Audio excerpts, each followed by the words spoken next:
Welcome to Book Babes. Hi, I'm Abby. I'm Annabelle. I'm Bree. I'm Erin. I'm Nicole. I'm Sadie. Okay, so today we are talking about A Dowry of Blood by S.T. Gibson. It is a Dracula retelling, kind of, and I will pull up the synopsis right now so I can just read it straight. So it tells the darkly seductive tale of Dracula's first bride, Constanta? How do you pronounce that? Constanza. I'd say Constanza. Constanza. Constanta. Okay. It's like a love letter to you, though some would call it a confession. Saved from the brink of death by a mysterious stranger, Constanta is transformed from a medieval peasant into a bride fit for an undying king. When Dracula draws a cunning aristocrat and a starving artist into his web of passion and deceit, Constanta realizes that her beloved is capable of terrible things. And I'm not going to keep reading the rest because that's enough. But spoiler alert, we're not going to hold back on our opinions or anything. We're just going to talk. So if you want to read the book, stop here, read the book, come back. Okay, so this was Sadie's book. So Sadie, if you want to start off the discussion. Yes, I have so much. Vampire, like anything vampire has been my genre for the longest. I've probably read more vampire books than like any other like creature type of book or like I don't know. I get like mages. I don't know. So I this book is steeped in foreshadowing. I just want to start out with that. The amount of foreshadowing, every section you can find foreshadowing in it. And I think that like overall, if I was going to like pick something that the author did effectively throughout the entire book, it was definitely the foreshadowing. That being said, the author was very efficient throughout the entire book in general.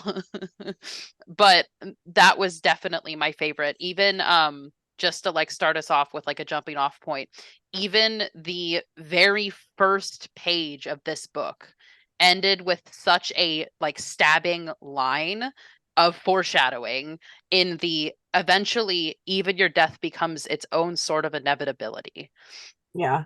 Like when I opened the book and I read that, I was just like, oh, it's starting off with stating that she's going to kill him. Because Yeah. the first thing that we were thinking of was like, oh, I wonder if this is going to turn into like her taking things into her own hands and killing him. And then it literally, like, I opened the book and that's the last line of the first section. Yeah, no, definitely. The foreshadowing was really nice throughout the thing. It wasn't like too in your face too. Like there were some points where like after like the next couple chapters, like, oh, that's what they meant by that. Like everything little thing. And then the way that they compared like satisfying and like good things to like death and bad things, like that was also a really good thing that the author did really well. Very Like, I French really idea. love that. Yeah. You Yeah, had no, made it's a a lot. comment about like this is something I could see read to death in an English class. And yeah, like to the point where I emailed my high school English teacher and I was like, you have to read this. You'll love it. Oh my God. She was like, oh, I'll have to check it out. But I like it was like 12:30 when I finished and she didn't respond for like 3 days. But it was like, I'll check it out. The fact that you can text your English teacher is crazy. Yeah, that's But amazing. I could never text mine. Mine was crazy though. She ate tape on her free time, so like I don't want to text her anyway. Mine was Mine, afraid of bananas. What? Yeah. English I teachers are something else sometimes. Mhm.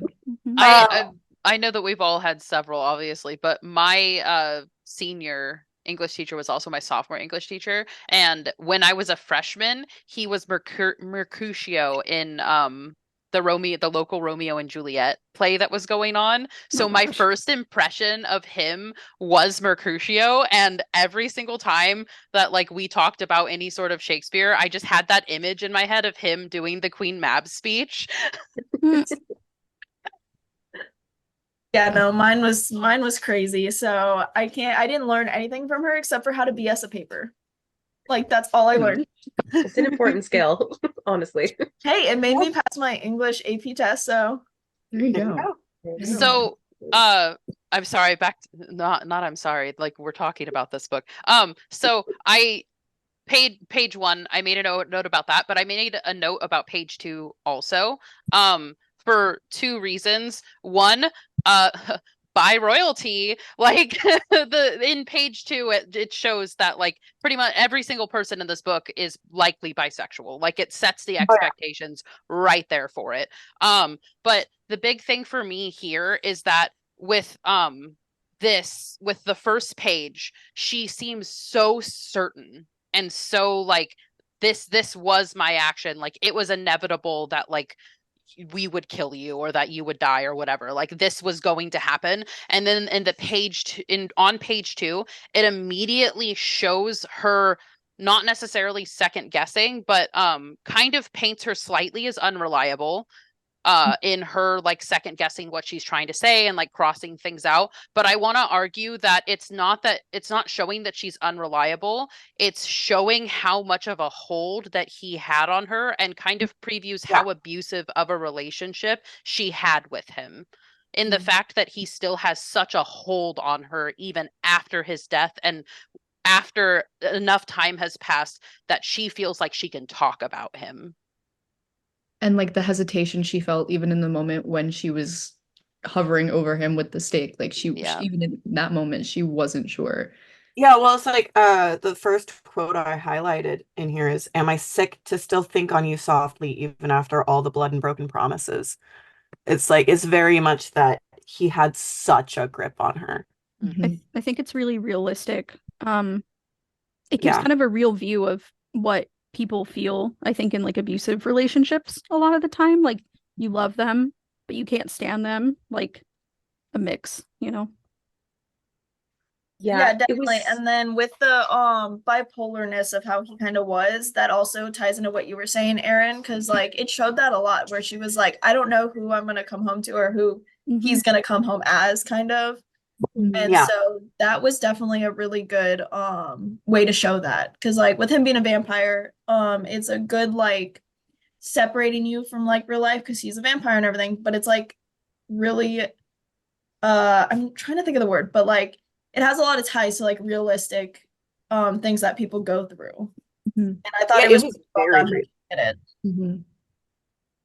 It also reminded me, sorry, it also reminded me, I kind of felt like it was an intimate partner violence, but it also seemed like a like parental abuse in a lot of ways, especially when there were the three of them. I feel like the three of them kind of fell into the archetypes that you often see with abused children, with Constanta being the one trying to keep it together. Like, I don't know if you would call her, I wouldn't call her like an enabler necessarily, but that's sort of, she was like the mother figure.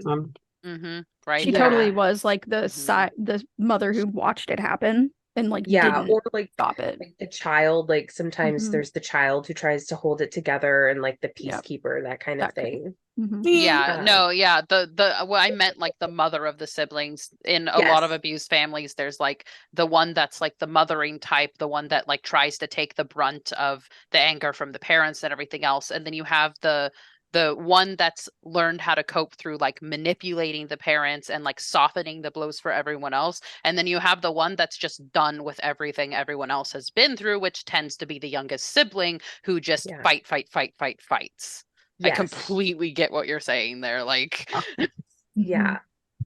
and so I did want to ask you guys, like, she doesn't get too into this, but she clearly says it multiple times. And I think it goes back to the unreliable narrator thing. Like, how complicit is she, not in her own abuse, but in the abuse of the other two, right? Like, you're never at fault for the abuse that you experience, but by helping keep the other two sort of like tied down and under his thumb, like, do you guys think that she's complicit in any of that, or is it just like, what else would she do? It's hard because especially with Alexi, because she said don't take him, like we're not doing this to him, we're not going to do it, and then like oh I promise I won't, and then right away. So I feel like I don't really consider her complicit. I think in the taking of Alexi you can argue a little bit there. I don't take it as that at all, in terms of at least her keeping them like from doing anything that would anger him once they're all in a household. I don't take it as her being complicit whatsoever. No. She's a victim. She's trying to she oftentimes takes the brunt of his anger on herself. She's more okay with taking Yeah. the brunt of his anger on herself than anyone of the others taking it. And I think that a lot of her actions are like, hey, don't do this, or he's going to do something bad to you. She's the first one out of the three of them that comes to the conclusion of like, he's going to kill us if we step out of line. So it's really a fear of him and a fear of like him killing them that she kind of rules by in terms of that. Yeah. It's the fear of consequences. I mean, like my sister being the oldest in our situation did a lot of those similar things of like, oh, this is how we play to like stay safe, basically. Yeah, I Yeah. could also argue though when they went and got Alexi, the fact that at first she was like no, and then she started her mind changed and she's like, we need to take him so I can save him, kind of thing. But it's like she knew what she was bringing him into because once they brought the other girl in, like he changed, like Dracula changed completely. Like it was Yeah. all about her. He wasn't like that bad to her yet. And the second that the Yeah. other girl came in, and she knew that it was going to get worse, yet she still agreed because like it was in her head that she agreed for him to come. It wasn't like there was a little bit of manipulation obviously from him, and I don't know if it's because she realized that even if she said no, he would do it anyway. So like she was trying to come up with a way to like make it okay in her brain because she's like, oh, I can protect him, I can save him, type thing. And it's probably a good thing that he's coming because like look how starving he is and we can make him not that, stuff like that. Yeah. So Yeah. it was like her brain trying to make it rationalize it, or if it was actually her slowly not becoming him, but like slowly, you know what I'm trying to say? Mhm. Like not quite becoming him. And I feel like if he stayed, like, and they didn't kill him, she might have ended up coming to that direction. Because you can see sometimes, like with that kind of thing, her own way of becoming how he was. Yeah. Not the extreme, obviously, because he's been there for like millions of years or whatever. Yeah. But Him, but so I can better. see both sides of the argument of her like being complicit in it, but also not. Like I can kind of see it, but I feel like it's more towards the not and him just being like manipulative and making her think these are her choices. Like Yeah. Stockholm syndrome. I actually have an example of that that exact thing that you just said. I don't quite want to get there yet though. For whatever. So in the first, like when he brings her back to the mansion after turning her, he's done, we know partway through the book after this obviously that he's done this with countless people before. Yeah. We know that he's changed people in the past. We know that he's killed people for abandoning him in the past. Like we don't know the extent of that. I definitely, based on who he is as a person, I definitely could see him hunting people down for Oh, yeah. leaving him. uh but the thing here is the way that he brings her, or the way that he changes her, the way that he enables her. One of my favorite lines in the book: water your mother's flowers in their blood. Like just so good. um the circumstances of changing her, the way that he enables her to take those people's lives and lets her do every single one, stops one. The way that he carries her into the house, the way that he frames the house and how it is hers now and everything else. Like there's it's this poor peasant girl that he's introducing to a mansion. And sure, it's a little unnerving because there's like no servants and it's very clear that a lot of places there haven't been touched and stuff, but she's so delirious from turning, she's not going to notice right away. The way that she puts him in his bed, like stays there and waits for her to come onto him. Every bit leading up to her asking to have sex with him is manipulation on his point. And the way the writer did it is so subtle that we are convinced in that first part, if we're not reading like into subtext and we don't like see this as manipulative. People who have less experience in relationships might not see all of this as manipulative, as an example. But the way that the writer has framed it is so subtle that we almost believe that it is truly her giving consent and not him manipulating her into doing so in that chapter. Yeah, definitely. Like, I don't have experience in abusive relationship or anything. So, like, yeah, I didn't realize that until the end, which makes it like so smart of writing because, like, if you're part of that, like, if you've had experience, then you see it for what it is. If you're like, you know, in that mindset or whatever. But, like, if you don't, you still can get that experience of knowing, oh, that's what that was once you hit the end. And you see, like, how much he's been manipulating their emotions and everything like that. And back to what you were saying, Sadie, about him hunting people down. He literally hunted her down to that church when she tried to leave that one time. And he's like, do that again, I'm not gonna let you back. I'm gonna kill you. Yeah, and the way in which he approached her there too was a very like if she turned on him and was resisting at all, I have no doubt that he would have killed her. He would have killed her if she resisted. But because she appeared apologetic and complacent for him, he didn't. But I wholly like if she I wanted to the one thing that I highlighted, I didn't highlight a lot leading up to the when she consented / asked for the sex. Literally it says, "You did as I asked." That was the line that actually initiated them having sex for the first time, was that. And to do that was like, once again, it's super subtle, and I don't know if it's intentional on the writer's part, but so good in terms of showing just how manipulative he is and how like much she has already fallen victim to it in that first night. And it comes back when they have that first threesome. I cried my way through that scene. My heart was so broken for her, and I could just feel the pain and she just felt so drawn in and just so like she felt so much for him. She felt like she had to do this even though she wasn't really sure she wanted to. It broke my heart. It was ugh.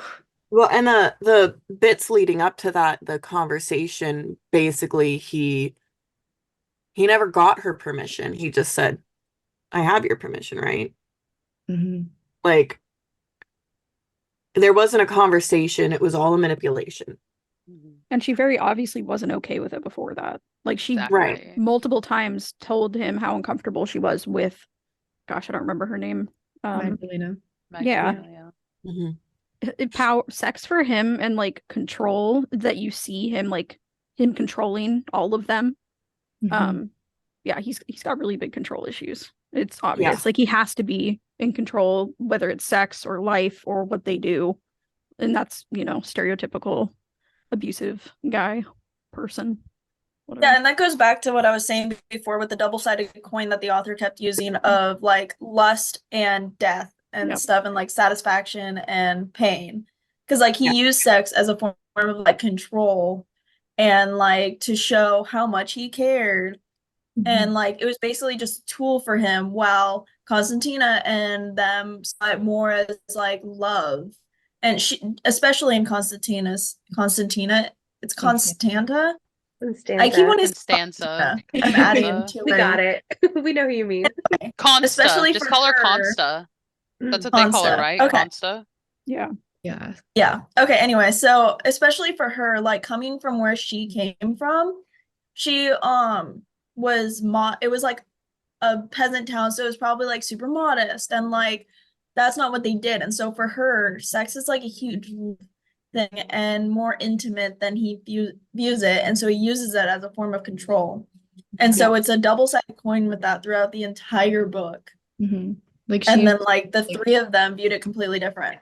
She uses words like squirted and spurts to like describe like blood sucking, which are typically used in like sexual connotations, and especially in books like these. And for her to use it like it as the blood sucking, it was like the death and the love and the lust and all of that. Yeah, I see that as her like merging the two lines as she gets deeper, because like she's slowly seeing the two as not one and the same, but like the same feeling she's getting from both now. The more that she gets into it, and that's why I think those were used. is to kind of give you that feeling of she's getting satisfaction from this as well, now that she's getting further and further into this life. Yeah, like she loses any interest in food in the same way, slowly. I really liked that detail. That's really Me unique to too. a vampire story in general, is like a slow like decay into being a full vampire versus like all at once you're adverse to food, you can't walk in sunlight. Like in Mhm. some Yeah. I have a type of vampire in one of my books that eventually they go completely blind as they age, depending on a bunch of different stuff, but like that like progression slash regression into undeath from being a lively human is usually so instantaneous. I really liked that detail Yeah. about this book. Yeah. And that definitely brings me back. So I don't know if all of your guys' copy had that extra like story, like epilogue at the end where they all met up at the end. Alexis? Yes. Yeah. Everyone had that? Okay, okay. Mhm. I'm So that sorry, I brings love Alexi. Alexi was No, my I know. I favorite. loved that. I love that. He's such a baby. You really But what I was Oh. trying to say is that that brought me back to when he's still eating human food and then he shows them whipped cream or whatever and then they love it because Mhm. they're Yeah. not in the control of him anymore. Mhm. So they can actually enjoy life and they don't have to just blood. They're actually learning that they can enjoy the human stuff and be normal because he's not there to be like, hey, you guys are vampires, be vampires.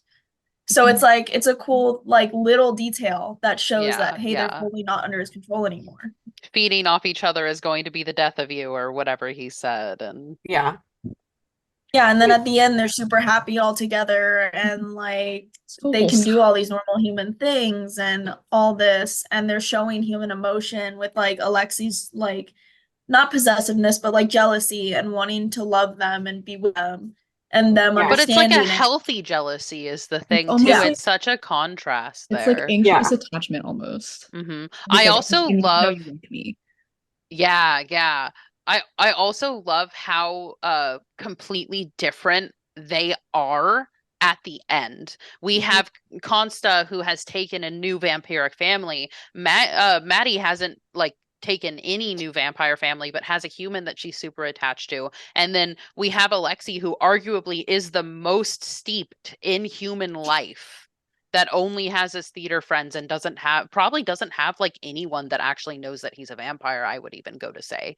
Like the complete contrast between the three of them after that separation, and the fact that they like kind of get right back into it like shows that what they got out of the death of and the awful like relationship that they had with this person, they rose from that and became their own people still despite that. And I think that that's such a huge like empowering thing to read about, honestly.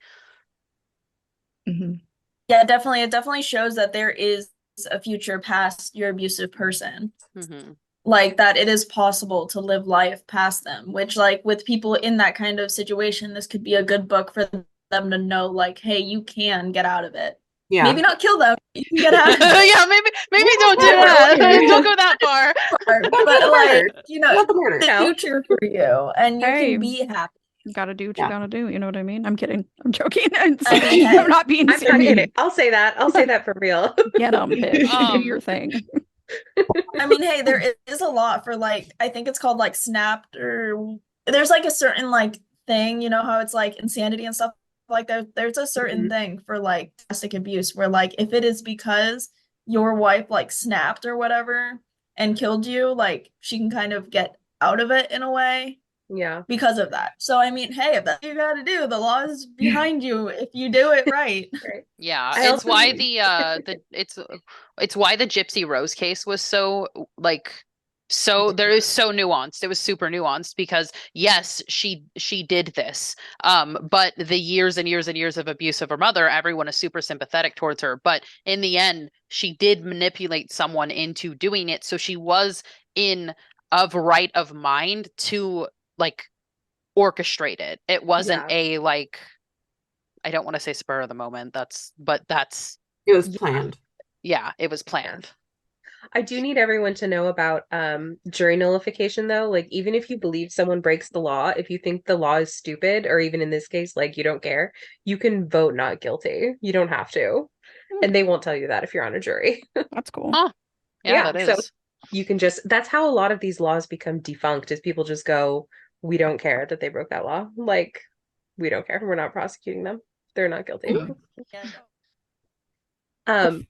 I wanted to make sure that everyone had seen the Dracula comic from Hark a Vagrant. I have not. Oh my God. Okay. I only clipped a snippet of it and I put it in the I put it in our comments, but I think it's so funny. That literally sounds just like what the Dracula in the book would be like. He'd be like, sex, that's fine. And then it'd be like, oh, you want like free will? No. Yeah, exactly. Like, we would like to go to university. Get your hands off me. I'll send you the whole link. It's really funny. Please Yeah, do. but Love like it. God, what was the second girl's name that came into the family? I always forget her name. Magdalena. Her. Okay, Maggie. so she Maggie. wanted to go talk to all those people, and he wouldn't let her. So it was like Yeah. exactly like that.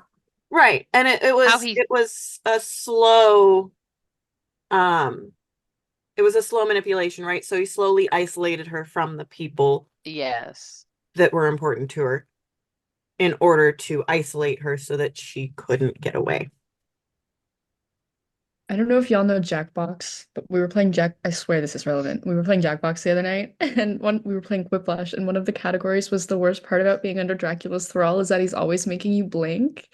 And my friends came up with get on your knees or resolve your daddy issues, and I just Oh, the daddy issues one. I was like, no way. Amazing. It's so I fun. sat there, I just immediately thought of this. I was like, there's no way. I So- cannot. That is hilarious. Man, I loved Jackbox. So good. I had two more main things that I Okay. wanted to touch on. One of which, when Alexei brings all of his friends to the house, Mhm. Ooh. how you're sitting there, you're reading it. You're like, there's no way he goes along. He's gonna kill them all. Like, Yeah. But Yeah. then there's like that brief moment where the writer almost convinces you that everything is going to be fine, Mhm. or that something else is going to happen. But the entire time you're just like, no, he's going to kill them all. I'm on page like 198 of this book. It's too late in this book for something bad not to happen here. But Yeah. like the writing is so good that it almost convinces you that he's going to go along with it, and then it's going to be hell to pay after all these people leave or something. But Yeah. then the moment that you see the person that's serving him and about to sit in his lap as a woman, you're just like, yeah. But I also really enjoyed that, like, it showed more of his manipulation there because he only killed one person. He could have killed them all, but he didn't.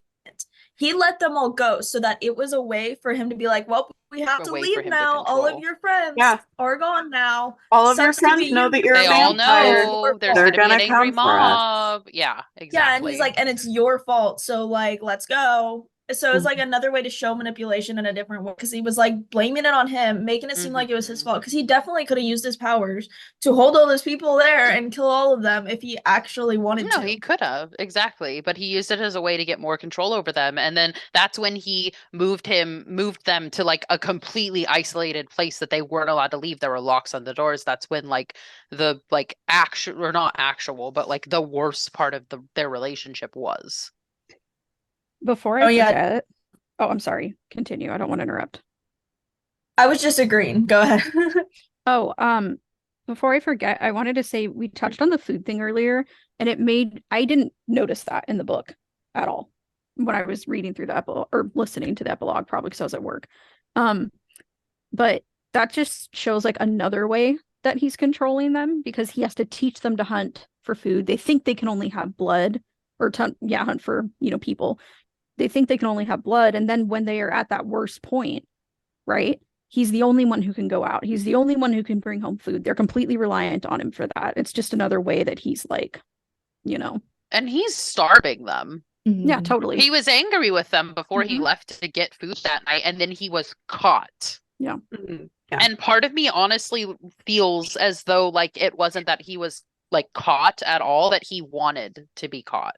Yeah. That he was just once again trying to like, yeah. At that point, I feel like he knew that he was losing control to an extent, so he was going out of his way to try and like train them in one last desperation. Like, this is what it's like when we're at our worst. So you should enjoy when we're in like a lavish place in the middle of the city and you can actually go out and hunt on your own and this, that, and the other thing. Because in a situation like this, you're going to have torches and pitchforks at your front door. Like, Yeah, to be grateful for those small allowances that he gives them. exactly. Right. But at the same time, Consta was also stating that it seemed as though the money was running out at that point. Mhm. Yeah.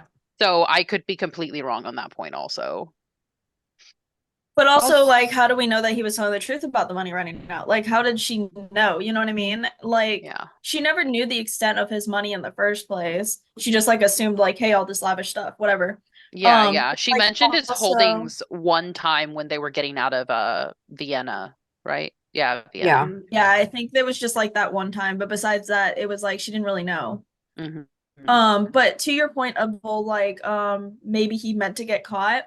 Maybe that was a failed plan of his to try to manipulate them to hate humans more. So like maybe that was the whole thing is like because of the whole thing with Alexi and his friends and how he wants to be around the humans and stuff. Yeah. It could have literally been like, hey, I'm gonna bring these humans here to almost kill us to show them how bad humans are and how safe they are with me because I will save them. And then it Exactly. failed because they were already planning Exactly. his death. But like if it went the way he wanted, it would have been like all of them being like, oh my God, yes, you're the only one who can save us. Like humans suck, like we'll only be with you, like blah blah blah. Yeah, Yeah. exactly. Exactly. He created a situation where they didn't know their surroundings at all. They're locked inside a house. They don't know what ways they could possibly get out of the house. And all the ways that they've tested thus far haven't like been viable ways for them to get out of the house. So they're stuck in a like backed into a corner situation. And it once again, because of how manipulative he is and how subtle his manipulation can be throughout this entire book, I just can't help but feel like that wasn't staged Yeah. or feel like that was staged. Yeah. Like how he's gone so many years without people like knowing about him and stuff, and how long he stayed in that first house. Mhm. Yeah. Like, which I'm assuming was a long time because people were when the doctor guy showed up, he was talking about how like the people see him as like a ruler or whatever. Yeah. So like he had to have been there for a while for them to see that. Yeah. So it's like it has to be staged. If like all of a sudden they move to this first place and within like a couple days they get caught. It's like and it's only him. So it's Mhm. like there's no way. I Yeah. didn't even think of that, but y'all are totally right. Like y'all are totally right. Yeah. I That didn't and think that's that either. another thing with the first household specifically. I couldn't find it when I was skimming, but I think she mentioned centuries passing with her in that house. I know that she mentioned like time and not knowing like how long it had been when she reemerged after that, but I could have swore I remember her mentioning that she stayed in that house for centuries specifically. Yeah. I can't find it though, so I don't actually know for I'll sure. try to find it. I've got the book here too. So that being like her first bit of undeath, him completely isolating her for potentially centuries, and then the doctor coming in, warning, and him going, "Oh, if you finish him off, we can leave. If you finish him off, we can go outside. You're going to need your strength because we're going to travel now." After her being locked in that house for X amount of years, just, yeah. The centuries make sense because like from where she was like medieval peasant style is what I was getting from like when she was taken. And then when we went to Maggie, it was a completely different, like more to like I don't know what the time frame is, but like a huge amount of time had passed because there was and then all of his science stuff has gotten better and as time went Yeah. on and stuff like that. So like the centuries, if it's not centuries, it was a large amount of time, is what it Mhm. seems like. Yeah. I Just do based remember off the her. comparison. Yeah.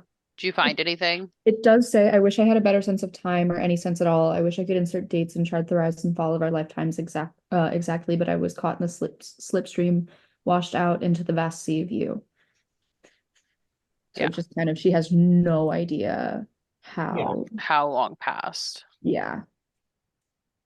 I also really enjoyed the three different people that they brought in. So like with Consta and Maggie and Alexi, like they had different needs for the vampire. Like for example, Consta obviously she was about to die and she wanted revenge. So that was her reasoning for needing him. The other one was just like, oh, she just wanted something new. Yeah. And then the other Like guy one was just freedom. like I want to travel the world and just be like happy or whatever.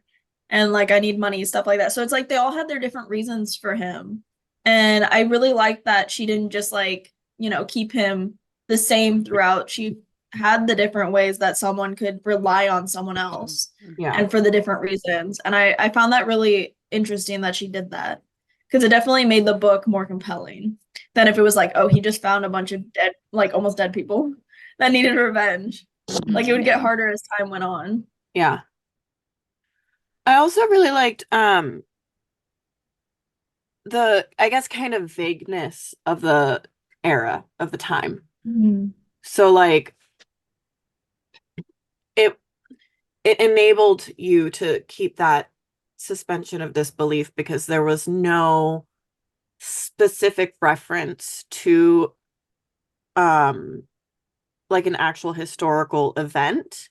Other than like with Alexei and the Russian Revolution. Right. I mean, there was also the Black Plague That too. when they were leaving the first town. Right.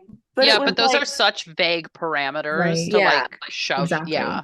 yeah. So it's like you're not like if you're a history buff, you're not going to be sitting there being like, well, I mean, it was this year and these things should have been happening. Yeah, definitely. I did I know what you're saying. Yeah, definitely. So like you kind of got like a look into what's going on, but you're not shoved into it. And Yeah. it's not like It's like it Hey, gives you that awareness that it's happening during these sort of time frames, but that's just to kind of like give you a little mental world to put it in, whereas the real story is what's happening between them. Yeah. Yeah. So I thought that was Which really well is- done. Very that's what I character really driven. that's what I really love about historical fiction books is that a lot of them are like that, especially if they're like towards the fantasy aspect of it. Like this one is, it's like some stuff is happening in the background, so you can like kind of get a sense of like, okay, this is the real world like situation, and I really enjoy that. It just kind of like gives me like a marker to put down and be like, okay, yeah, I know that, I know about that, I learned about that. Yeah. I thought it was cool that it's sort of an epistolary novel, like the second person tense. It took me a minute to get into it because at first I thought, well, this is like the beginning, and then I kept expecting that there would be like a chapter one and then it would switch to third person.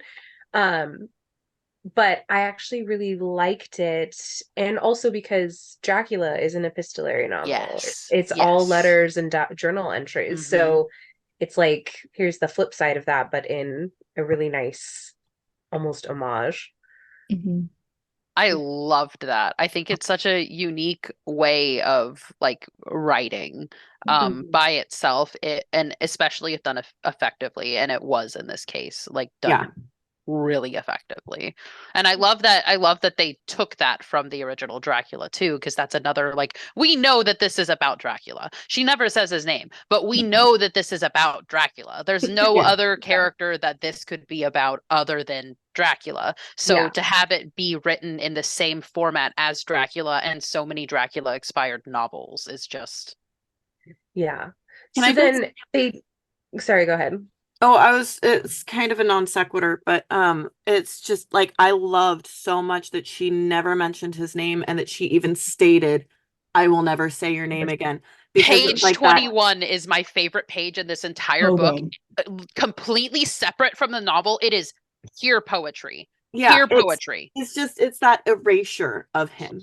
He's like, I am done with you. You are gone. I'm not gonna let you affect me anymore. I say you do not have a name. Yeah. I love it. Well, it's so good. It's so fitting too, right? Because he stole her name. Yeah. Like he comes upon a person not let me keep my name, so I will strip you of yours. And the thing is she's the only one out of the three of the spouses that he takes throughout the course of this novel that he took the name of. Yeah. I think it's because of her circumstances, she's probably the only one he could get away with doing that. If he could have gotten away with renaming Alexei and Magdalena, I'm sure he would have. But they were that much more empowered by... They were alive. Yeah. But also because like Magdalena was wealthy. She was a wealthy woman. She wasn't a peasant, and she was used to having her freedom.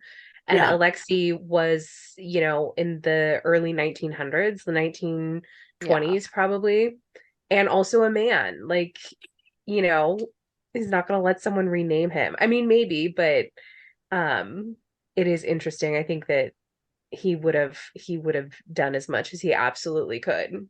Mhm.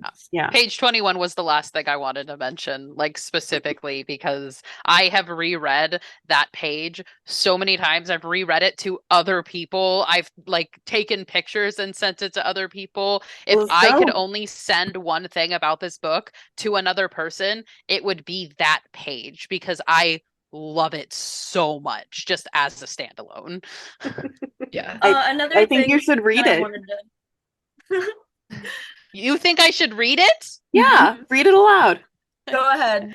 You're putting me Just on the pulling spot. that out. It does, and right before the encore, it says she brings it back and she says, "I shall never speak your name again, not even when I tell Yes. my lovers the story of how we two met." And it's just It's so so good, good. so It's good. so good. Okay, so it's literally like the shortest excerpt, but standalone. Uh, my lord, my liege, beloved king, my darling, my defender. I had so many names for you in those days, my cup of devotion overflowing with titles worthy of your station. I used your name, too, the one your mother had given you, but only in our most intimate moments, when I comforted you during your rare displays of weakness or made a vow to you as a woman, as a wife. But I am not your wife anymore, my lord, and I don't think you ever truly saw me as a whole woman. I was always your student, a project, an accessory in the legal and decorative sense.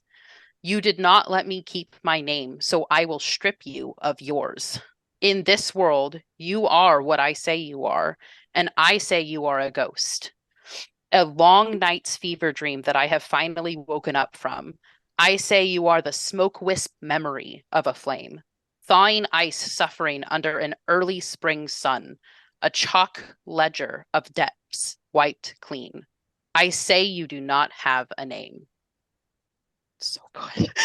Okay. Amazing. Um, I also wanted to ask, do you guys have any ideas of what actually happened with the Harknesses? Because they do mention that, like, oh, some horrible people we met in the Victorian era before your time. Like the actual plot of the book Dracula. Like, because in the Yeah. book, Dracula dies, of course. hmm So do we think that they just like faked their death and ran? And then if the plot of Dracula is like actually like happened, um, like did they fake their death? Did they kill them? Like, what do you guys think? It has to be that it has to be that he killed them because the starting house, like, there's no way that wasn't his original keep. Like, Yeah. huh. I actually did not think about that at all, but that is a good. I haven't read the original Dracula, so I don't know, but Yeah, me neither. I haven't either.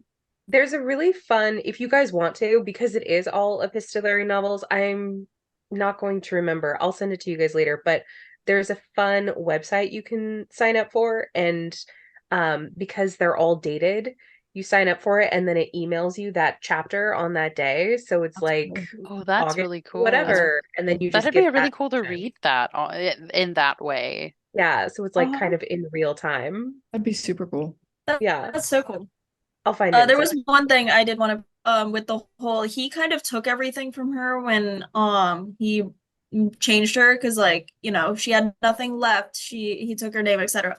So it's very fitting that she was the one to kill him because in that hmm action she took everything away from him Yeah. and also not used Yeah. his name anymore. So it's like a really fitting like mirror of Yeah, that because he took everything from her, so she's the one to take it all from him. Yeah. the reclaiming of sorts.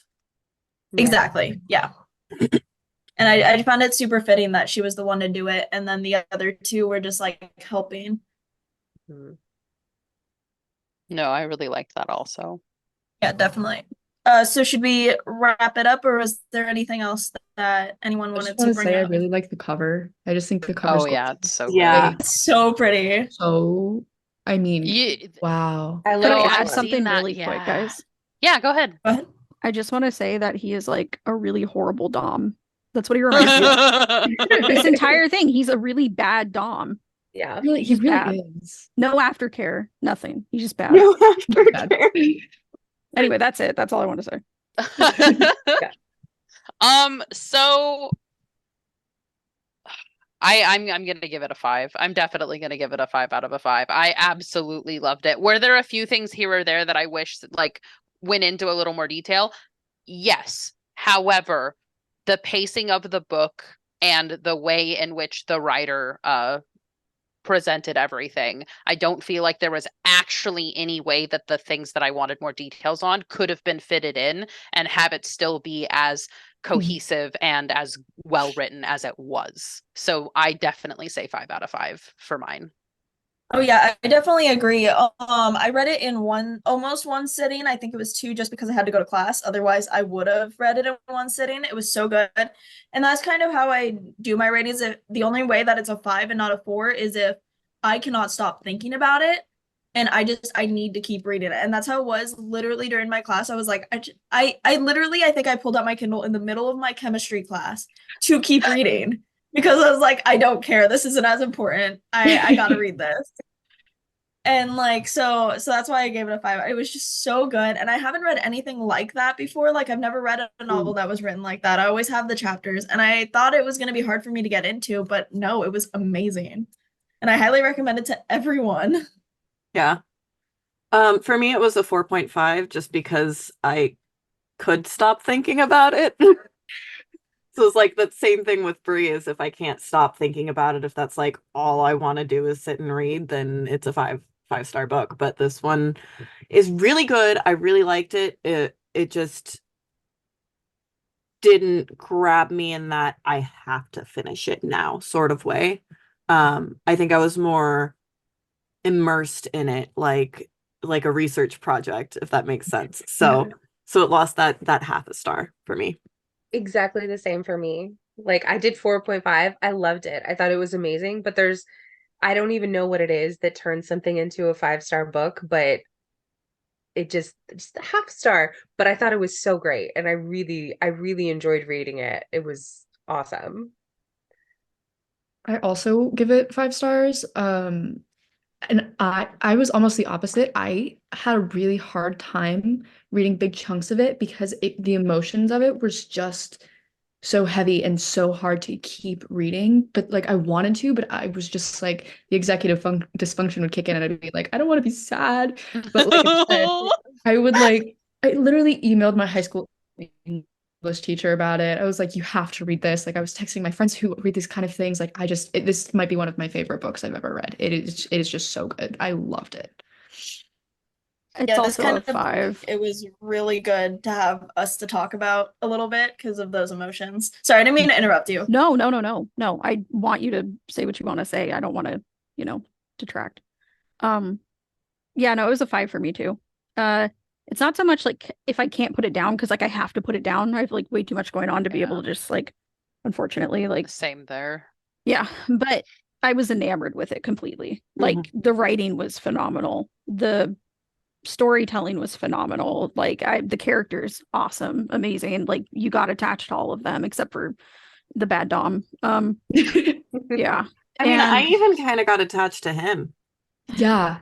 I had a hard time with that just because like I've experienced people like that. So I'm like, I see you. Right. I know Well, you, and I bitch. think that for me, that's kind of part of why I got attached because, trauma. And Yeah, I I'm had the just like, opposite reaction to you. I was like, Oh yeah, "Be I gone, did too. Yeah, bad no, Dom." go Yeah, away. yeah, but it was a 5. It was, again, I'm gonna agree with Abby. It was probably one of my favorite books that I've read. Just because of how well written it was. Mhm. Like I said, for me, it's more of from like a writing aspect. Like I don't think she could have added anything that I was interested in details on without it taking away from the story overall. Like the yeah. way in which the writing of this novel was approached and the way that it came together was so good with so many tie-ins that I just not yeah, yeah. And like with the perspective of the book and the like being written in second person, you can argue either like she blacked it out because it's a traumatic memory for her, or it's like those are things she's not seeing as important to include in the story and stuff like that. And I think writing it in this way was the best way this story could have been told. Mhm. Does anyone have any recommendations of like further reading? Anything that this reminded them of or anything? God, I 'Cause wish. I have one. If Nothing that tell I would me. recommend super because I've only read the first book in it, but there was a Dracula retelling that I read like in high school that was really good. And it was like Blood of the Covenant, Diaries of the Family Dracula or something like that. It was actually really good.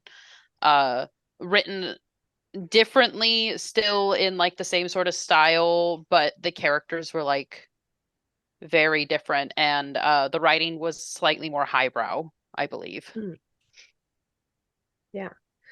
I was actually going to recommend something that doesn't have anything to do with vampires, but this reminded me of it, for kind of the tone of how it's written, and it's a lot of letters.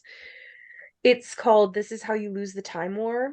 I don't know, has anyone read that? I've heard of that. It is so good.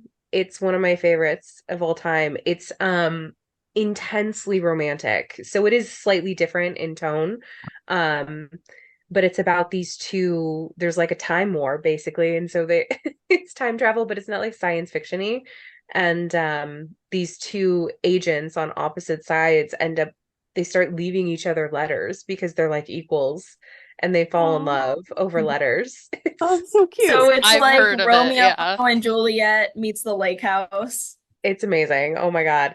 But the letters that they're talking about, it's like they went back in time and they nurtured this tree to grow in such a way so that when it's cut in half, like the inside the rings like read a note. That's Like cool. that is the letter kind of a thing. Like it's great. Seems That's difficult. insane. Yeah. That's really good. The only Guys, thing that, sorry, no, Annie, you first, the please. only thing that it really reminded me of was in the writing style, the like letters. Uh, Where'd You Go, Bernadette? It's a Oh.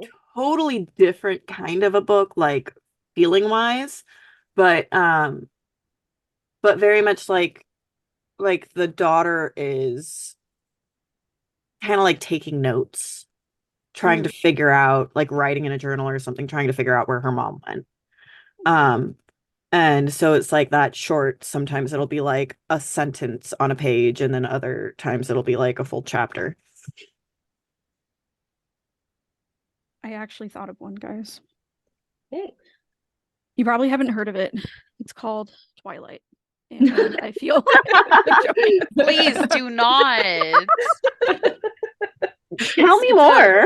It's very Goodness, indie. Twilight. I- Very, very indie. It's, I have Yeah, I've never heard of it. Super niche. Which I mean, Super kind neat. of leads into next month's book anyway, kind of sort you of go, Stephanie Loca? Meyer being a Mormon, and I'm pretty sure Brandon Sanderson is also pretty Is heavily he a Mormon. Mormon? really. Okay. I'm only like halfway through the first book that I've read of his. Yeah, Which is he's big Mistborn. Mormon. I've never read anything Ooh, by him. my writing is Oh. compared to his like all the time. No, so what else has everyone been reading this month? I'm almost done with the Caraval series because I'm rereading it so I can read Once Upon a Broken Heart. And it's nostalgic for me because of how into it I was in my freshman year of high school. Not as good as when I read it in freshman year, but still super good because it's just, you guys should read it. It's super good.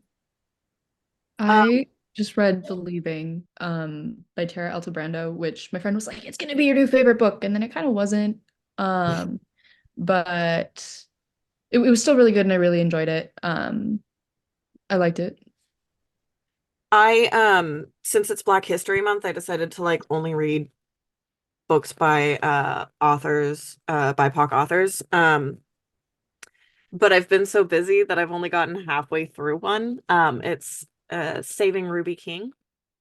Very good book. That is on my list. It's really good. I highly recommend. I'm about halfway through. It's like got the mystery of what happened right? That you're trying to figure out, but then also the little details of what it's like to be a person of color in inner city Chicago and um you know, have to deal with life like that. And so it's really informative, I think. It's a good book. I just started braiding sweetgrass, which I've really been enjoying. I am listening to the audiobook and it's read by the author, which I always really love. Um, but mostly what I've actually been reading is I've been rereading Their Vampire Queen, which is insane. By Yeah. Jolie Sue Burkett. Oh my God, it's insane. Yeah. It's like if you read The Vampire Queen by Katie Robert and you thought, you know what this needs? More blood and more sex. Um, then this series is for you. It's insane. It's like menage a whatever the word Menage for a trois? 12 is in French. No, not 12. 12. I 12. thought menage a trois as well. I'm gonna be honest. That's where my brain went. No, that's what I was doing. Yeah. So, I anyway, think it's it's really these great. two. Oh, yeah, I don't know. But Yeah, 10 plus 2, um, right? So these two. that sounds perfect. Menage a these two. Yeah. But it's about like this woman who's been on the run for her whole life because like these creatures are after her. And then all of a sudden, these two guys show up out of nowhere and they're like, well, it's because you're a vampire and you're a queen, and we want to be like capital B blood. And so basically she's like, okay. And she like starts this harem of all these like guys who were like, we would die for you, please. Like anything for you. She's like, okay. It's great. It's I love that. fantastic. Yeah, it's pretty great. I read Bookshops and Bone Dust, which is the sequel to Legends of Lattes, which was one of our last year books. I know that I already said my thoughts. It's so cozy. It's so good. And I happy cried. Like Aw. at the end of it, I happy cried. Like I rarely do too, but it was so good. And I want the writer to keep going. I need the writer to keep writing. I don't care if it's in the same or about the same characters. Something in the same world would be really nice, but also like just I'm gonna keep reading this author stuff. And I don't read a lot of cozy books. So I'm almost done with Hunt Gather Parent. It is a parenting book, and it takes examples from other cultures, like mostly indigenous cultures, and the way that they parent. And the idea is this stuff has been working for thousands of years throughout human history, and for some reason Western families don't do this. And it like compares and contrasts, and it's really good so far. I have like 30 pages left, and since there's a week since I'm supposed to be starting the next one, I'm gonna be reading The Last Man by Mary Shelley, because it's one Mary Shelley book that I haven't read, and it's zombies, so I'm very Nice. excited about that. Yeah. I haven't started the book that I'm supposed to be reading, but it's an audiobook and it's Ali Hazelwood's new one, Bride. Mm. Oh, yeah. Yep. I heard that one's good. I'm looking forward to it. I really like, I don't know. I like her. I think she's cute. I love her writing and the stories. They're adorable. They're just Yeah. feel good, honestly. Yeah, they're great. Like Plus Kyla Ren, hot, so. Join us next week, or next month for Tress of the Emerald Sea. The binding's so cute. It is. It's so cute. I love it. Yeah. Okay. Thanks for joining us. Bye. Bye.